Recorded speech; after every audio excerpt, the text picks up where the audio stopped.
Hello అండి, welcome back to easy cook channel. ఈరోజు మనం ఈజీగా టేస్టీగా క్రిస్పీగా వచ్చేలా మక్కగారెలు ఈజీగా ఎలా ప్రిపేర్ చేసుకోవాలో చూద్దామండి. ఇది చికెన్ కర్రీలోకి అయితే కాంబినేషన్ చాలా బాగుంటుంది. ఈవెన్ నార్మల్గా తిన్నా కూడా చాలా బాగుంటుంది. దీంట్లో ఫైబర్ ఎక్కువ ఉంటుంది కాబట్టి మనం హ్యాపీగా ప్రిపేర్ చేసుకొని తినొచ్చండి. టేస్ట్ కూడా చాలా బాగుంటుంది. ఎప్పుడు నార్మల్ గారెలే కాకుండా ఇలా ప్రిపేర్ చేయండి. పిల్లలు కూడా ఇష్టంగా తింటారు, పెద్దవాళ్ళకి కూడా చాలా బాగా నచ్చుతుంది. దీన్ని ఈజీగా క్విక్గా అయిపోయేలా ప్రిపేర్ చేసుకోవడం ఎలాగో చూసేద్దాం రండి. దీనికోసం ముందుగా ఒక మిక్సీ జార్ తీసుకొని దాంట్లోకి 2 కప్పుల వరకు స్వీట్ కార్న్ గింజలను ఒలుచుకొని యాడ్ చేసుకోండి. నేను ఇక్కడ 2 కప్పుల వరకు తీసుకుంటున్నానండి. నాకు ఇవి 2 కంకులు ఒలిస్తే వచ్చినవి. ఇవి దీంట్లోకి యాడ్ చేసుకొని కోర్స్గా నేను మీకు చూపిస్తున్నట్టుగా గ్రైండ్ చేసుకోండి. మరీ పేస్ట్లా గ్రైండ్ చేయొద్దండి, టేస్ట్ అంత బాగోవు.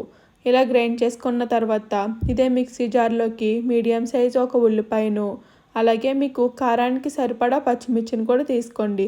నేను ఇక్కడ మైల్డ్గా తీసుకుంటున్నానండి, 2 అయితే సరిపోతుంది. అలాగే దీంట్లోకి కొద్దిగా కొత్తిమీరను కూడా యాడ్ చేసుకొని ఇది కూడా కచ్చపచ్చగా మిక్సీ ఆడుకొని ఈ ముందుగా మనం స్వీట్ కార్న్ కోర్స్గా గ్రైండ్ చేసుకున్నాం కదా, దాంట్లోకి యాడ్ చేసుకోండి. ఇలా మొత్తం యాడ్ చేసేసుకున్న తర్వాత దీంట్లోకి ఒక 1/2 టేబుల్ స్పూన్ వరకు జీలకర్ర, ఒక 1/2 టేబుల్ స్పూన్ వరకు పసుపు, అలాగే 1 టేబుల్ స్పూన్ వరకు సాల్ట్ని కూడా తీసుకోండి మీ రుచికి సరిపడా. అలాగే దీంట్లోకి ఒక 4 టేబుల్ స్పూన్ల వరకు నేను ఇక్కడ బియ్యపిండిని తీసుకుంటున్నానండి.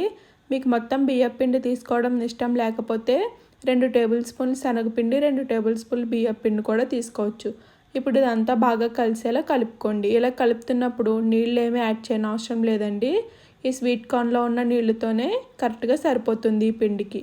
ఇలా కలుపుకున్న తర్వాత ఒకసారి ఇలా చెక్ చేసుకొని చూడండి. మీకు వడ ఈజీగా వచ్చి చేతిలోకి అంటుకోకుండా జారుతుందంటే మీకు పిండి రెడీ అయిపోయినట్టే. ఇలా చెక్ చేసుకున్న తర్వాత స్టవ్ మీద ఆయిల్ పెట్టుకొని హీట్ అయిన తర్వాత ఇలా ఈ పిండిని ఉండలుగా తీసుకొని ఇలా 2 చేతుల మధ్యలో పెట్టుకుని ప్రెస్ చేసుకుంటే సరిపోతుందండి. ఈజీగా వచ్చేస్తుంది, ఇలా అంటుకోకుండా వచ్చేస్తుంది. దాన్ని వేడి నూనెలో యాడ్ చేసేసుకోవడమే.